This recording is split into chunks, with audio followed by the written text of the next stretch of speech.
On this episode of What the Ship, this week in Maritime News. I'm your host, Al McCogley, and welcome to this episode of What the Ship. If you're new to the show, take a moment, subscribe to the channel, hit the bell so you'll be alerted about new videos as they come on. You may notice a couple of edits in this video where all of a sudden I cut out and come back in. I am getting over a cold. It is a cold. It's not COVID. Took 3 tests, not COVID. If you saw my video on the grounding of Affinity 5, the live stream I did, I was shaking it pretty bad and it got worse. First day I'm actually able to start talking again is today, or else I would have had more videos on everything that is going on. All right, let's go ahead and jump into it. But first, some updates on some past stories. So 2 recent stories need to update on. Number 1 deals with the mechanical issues associated with the aircraft carrier HMS Prince of Wales as the ship departed from Portsmouth, England. This story right here from Navy Lookout finally ascertains what has happened on the ship. The reason Prince of Wales could not begin her planned deployment is that an external SKF coupling that connects the outer propeller shaft to the drive shaft from the propulsion motors failed. This is a rare event and a situation described by the first Sea Lord as unprecedented, as few marine engineers can remember an instance of this happening. Random, unpredictable, are uncommon, but still can occur even if equipment is well designed, maintained, and operated. That sounds like they're trying to avoid the issue that this was known. Yet this ship has been suffering a lot of mechanical problems. This story here by Navy Lookout goes into it. We originally had a story that she potentially ran aground. That was the cause for it.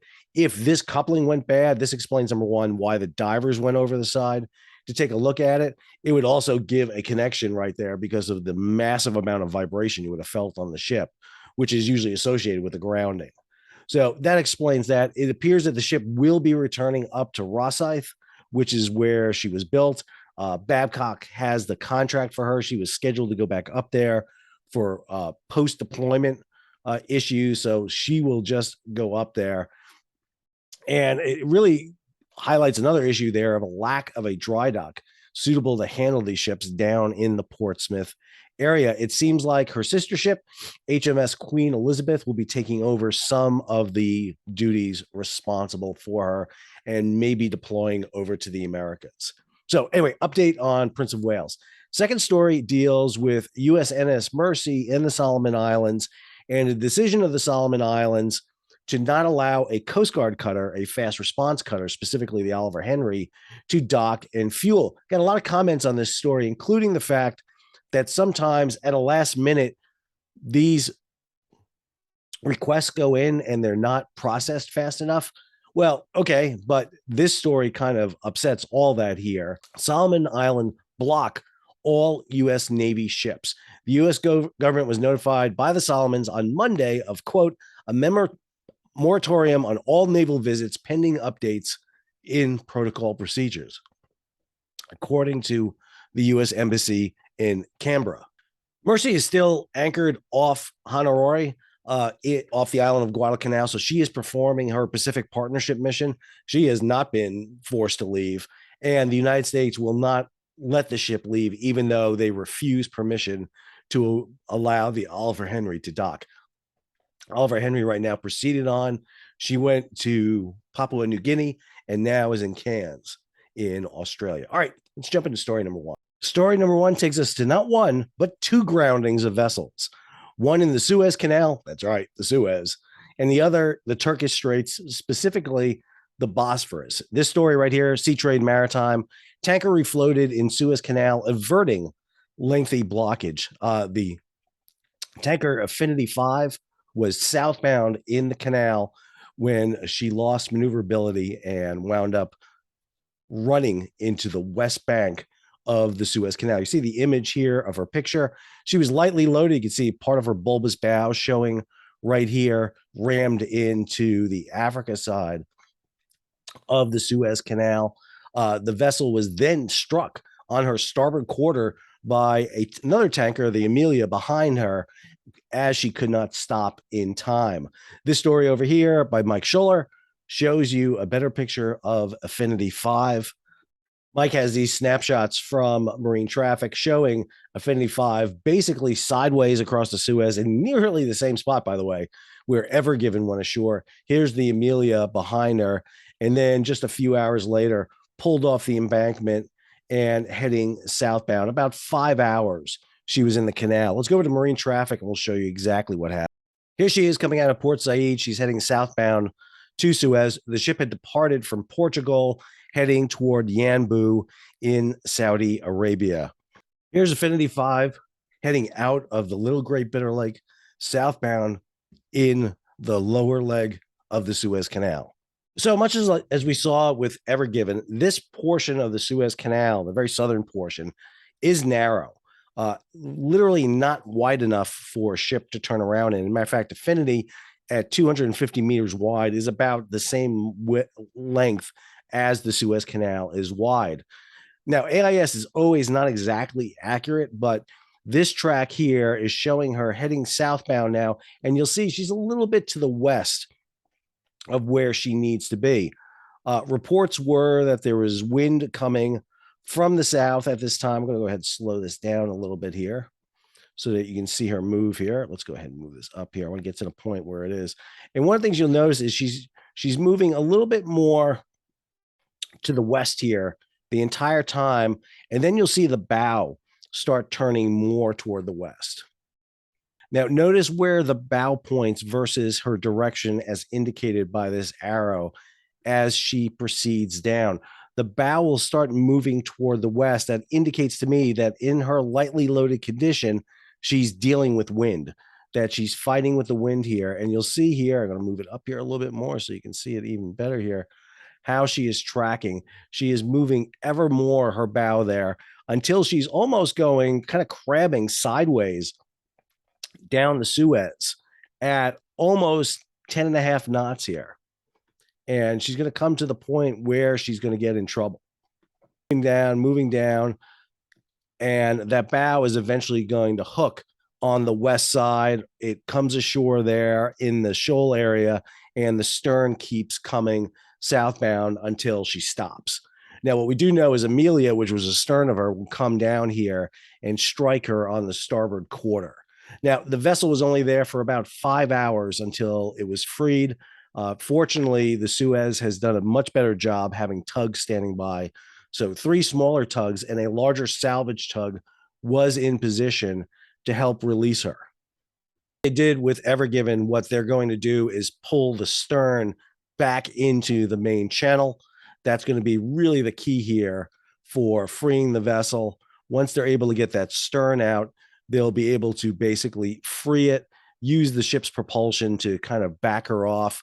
You see them starting to move her at that time. They brought the larger salvage vessels, the tugs in. They're able to maneuver her now, and she comes off the shoal fairly quickly at this point.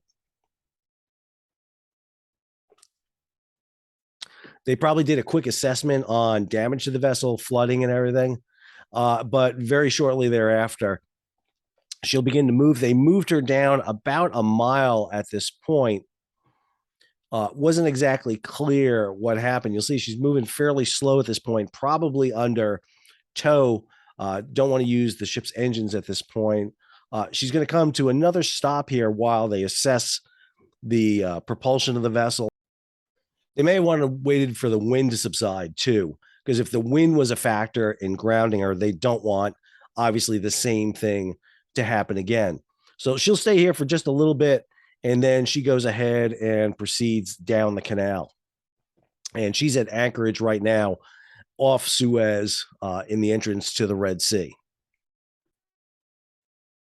The next day, one of the grain ships coming out of Ukraine grounded in the Bosporus, the northern part of the Turkish Straits.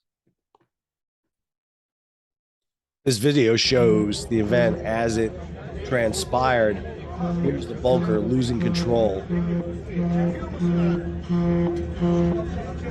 She's going to strike several vessels here.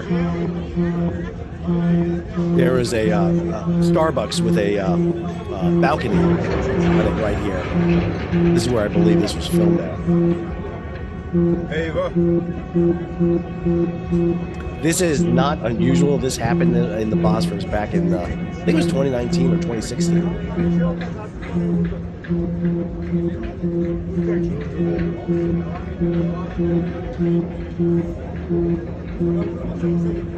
You hear the whistle blowing here, danger signal, as the ship eventually grounds just off the European side, the northern side of the Bosphorus.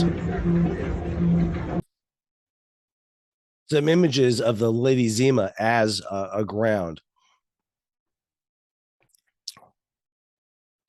We'll go ahead and run her through marine traffic also. Here she is coming again out of the Gulf of Odessa, heading toward the Turkish Straits. Here she is clearing the first bridge, heading roughly southwest at the time, about 10 and a half knots. She'll make her turns. Again, always not the most accurate here with AIS at times.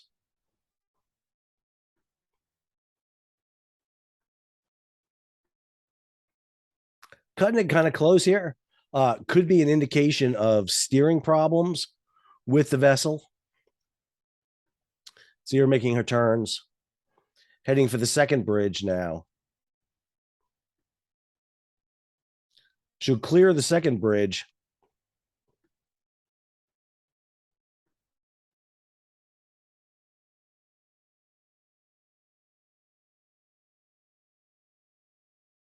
Then she continues her right-hand turn until she goes aground. So in the case of the Lady Zehma, probably a steering malfunction is what I would think would cause that. The ship was in a right-hand turn and just seemed to continue the right-hand turn. So either the helmsman didn't take the right rudder off, or the rudder jammed over and stayed over. There are backups to the rudder, but there's not a lot of room for margin down there. You can switch over to the secondary pumps, but if there are issues with that, or if there's a significant mechanical issue that won't even allow the secondary steering to take over, she's going to go ashore. And that seems to be what happened. Story number 2 takes us to another maritime choke point. We've done Suez, we've done the Bosporus. Now we head to the Straits of Gibraltar, where the bulker OS35 was involved in a collision with the Atom LNG. Initially, the bulker OS35 maneuvered out of Gibraltar, was able to basically beach itself on a sand embankment while the bow sank. The vessel was hit on the port side forward, had about a 10 by 4 meter opening cut into it. The vessel was loaded with steel bars and began to flood. However, the ship has begun to break up. And now there are significant fears about pollution impacting Gibraltar. As you look at these stories here, actually, this one right here, there you go. You can see oil flowing out of the vessel now, trying to be contained by a boom, but still slipping out past it. The forward 2 holds are just about underwater, and she's breaking up here between the number 1, number 2, and number 2 and number 3 holds. The vessel was down at the bow here quite significantly, as you see. And this added water and steel weight in there started putting some stresses on the hull. You can literally see her starting to bend at this point. And what has happened is she has begun to break up. There are efforts to get this oil, diesel fuel basically up, but it's not easy by any means. And you can see from this vantage point here, high up on the cliffs of Gibraltar, that just kind of cloud of diesel fuel behind her. Just an environmental damage here. Better image here of OS35. According to the government of Gibraltar, the 400 tons of fuel oil have been removed from the vessel, and what is seen now, the sheen that's out there now, is just what's left over in the holds, but can still cause a lot of damage and a potential life-threatening condition for marine life. All right, let's go over to story number 3. So story number 3 takes us back to the supply chain and issues associated with that. This story here by Bloomberg and G Captain: East and Gulf Coast ports gain as retailers rewire shipping routes. Again, this goes back to a story we've talked about a lot on this channel, how shippers are basically not abandoning LA and Long Beach. LA and Long Beach are still awash in containers and a lot of cargo coming in, but they're also restructuring how they move their goods. They're taking advantage of the new lane of the Panama Canal built back in 2016, and especially the Neo-Panamax vessels that can accommodate up to 15,000 boxes, along with the route westward from Asia on board the ultra-large container vessels, the big 20 to 24,000 box ships that go to Europe and then transfer their cargo to smaller ships coming to the United States. This story also builds on that, the fact that Southern California container ship back up at lowest level since the logjam began. We're seeing that number decrease to less than 10 vessels, which again is significant. I mean, it is we were over 100 ships, 109 back on January 9th. And to be down, 90 something percent is amazing. But just to put this into context, LA, Long Beach usually have 1-2 ships waiting to get in. Now we're still talking about 10. So we're still having a pretty large number of ships waiting. The other issue that's really important here is LA and Long Beach are trying to clear out that containers that are in the port. And so they're doing a big job about getting those containers out. Remember, we ran the story where Gene Soroka was calling for, hey, bring your shipping back to LA and Long Beach as things slow down. You're going to see that bidding start to bring containers back into LA and Long Beach. At the same time, you see a story like this where Americans can't get their nuts out. Walnuts. Sorry, I don't mean to say that the wrong way. American nut exporters looking for ways to avoid clogged California ports. I mean, there's nothing worse than having your nuts stuck in a clogged port. I mean, I'm sorry. But U.S. nut exporters try to go through the port of Oakland, but Oakland has just been terrible. I'm sorry, Oakland. I do my best to be as positive as I can, but man, Oakland has just been dogged by you name it. Issues with snarls, the port. They had a protest not too long ago about AB5. As this Bloomberg story says, outbound shipments fell about 30% in July, the biggest drop since 1997. And so what's happening? Nut exporters are looking for alternatives, and they're turning to LA and Long Beach. Finally, this story. Zentia, higher long-term container rates will help carriers to huge profits in 2022. Mike Schuller wrote this. While the container market may be softening, long-term freight rates are still through the roof. Okay, this has been a contentious issue in maritime trade journals and websites and news sources.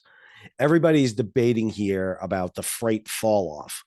And as I've talked about here on this channel, what we're seeing here is the numbers don't indicate that. We're still seeing record containers coming in, record months coming in, but you can expect to see that fall off happen here fairly soon. I think by the time we get to the end of 2022 into first quarter of 2023, we're definitely going to see a bottom. The March of 2023 will not look like March 2022 or 2021. However, there are a lot of other factors that are at play here, not the least of which is the container liners and their alliance system will blank sail, will control the availability of vessels. The story talks about the fact that John McCowan over from Blue Alpha Capital is estimating that the top 11 ocean carriers will see profits of $256 billion this year, an uptick over last year's $148 billion. And if you look at the numbers for August, imports were up 6%.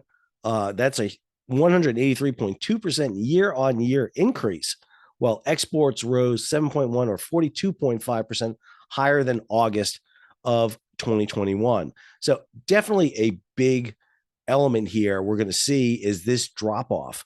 And a lot of people have been predicting it. The question has been, when exactly does it hit ocean shipping? We've already seen it hit trucking and issues with rail. but when is it going to hit the ocean shipping side? Again, that has created a lot of doubt, a lot of debate, and a lot of fighting, to tell you the truth. All right, jump over to story number 4. Story number 4 comes from our friends over at USNI News. Navy blocks Iranian attempt to steal U.S. surface drone in the Persian Gulf. So we talked a lot about autonomous vehicles here on this channel, largely on the commercial side. Can you autonomously rig a vessel to sail across? Talked about the Norwegians doing this, Koreans, Japanese. The U.S. Navy has been full force in doing this. And one of the types of vehicles they use are what are called these Saildrones. Matter of fact, story right here, Austal USA Inc.'s deal with Saildrone to build wind-powered drones as USV work expands. These vessels have been being used out in the Fifth Fleet, which is the Middle East, Persian Gulf, Red Sea area. And these vessels are wind-powered. They basically sail around, but with solar panels and batteries on board, and they provide sensory uplink. So a lot of visualization, a lot of sensor readings about it. Well, this story takes place here in the Persian Gulf with this video right here. Go ahead and let this play. This is a video redacted by the U.S. Navy where an Iranian warship tried to capture a U.S. drone operating in the Persian Gulf on Tuesday. Let me be clear. They did capture it. This is the one problem with autonomous vehicles.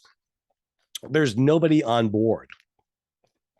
With nobody on board, all you have to do is throw a rope onto these things and you can drag them away, which is exactly what was happening here.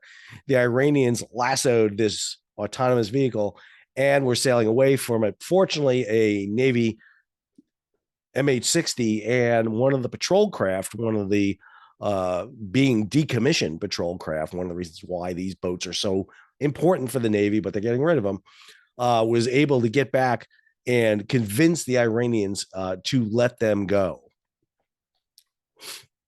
Now, the fact that Iranians grab a U.S. sail drone and tow it around for a while isn't really big news, but they did it again just the other day here in the Red Sea with 2 of the same type. Once again, the U.S. Navy had to go and liberate its drones from the Iranian Navy after they have captured them and begin to drag them away. This highlights one of the big problems with autonomous vehicles, that there's no people on board, which is great. I mean, you can use them for sensor platforms, but the danger here is what happens when you start putting weapons on them and using them as adjuncts of the fleet. One of the things I've talked about is, what stops someone from boarding an autonomous vehicle, smashing the antenna uplink, the computer system, and you lose contact with it, and it fails to basically do what you need to do. Autonomy is great, but you got to be careful how you use it, what you're going to use it for, and the defenses to prevent the autonomous vehicles from falling into the hands of people you don't want them to. All right, let's go to our last story. Story number 5 takes us to the Houston Ship Channel and the movement of the battleship Texas from its home port at San Jacinto Battlefield down to a dry dock in Galveston, Texas, and to its new home. So Battleship Texas is really unique. And so I always pick the 5th story as one I like. I'm going to talk about the Battleship Texas for a second. So we have a lot of battleship memorials, museums here in the United States. North Carolina, in Wilmington, North Carolina, the Massachusetts and Alabama in their home states, and then the 4 Iowa-class battleships scattered around the United States. Missouri is over in Hawaii, the Iowa in Los Angeles, the New Jersey up at Camden, and the Wisconsin down in Norfolk. But Texas is unique of all the battleships because, number one, she's a dreadnought. She was built basically to conform to the construction of a dreadnought, the very first all big gun battleships. She herself served in the Grand Fleet during World War I. In fact, she's the last surviving battleship that had been part of the Grand Fleet. She also fought in World War II. She was stationed in the Atlantic at the beginning of World War II, participated in the D-Day landings, and then later over to the Pacific to engage off of Okinawa. Just an absolute amazing history involved with this battleship. 10 14-inch guns, just really an amazing ship if you ever get a chance to go see her. Now, she had not been dry docked, I believe, since 1990. And so there was a lot of concern. She had been flooding. Her hull had been basically weakened over a long period of time, and she critically needed to be dry docked. And so they removed her from her berth at San Jacinto. And this also had to do with the issue with the fact that she's not returning back to San Jacinto. The battleship is going to find a new home in the Galveston area. So here she is in the dry dock, first time up and out of the water.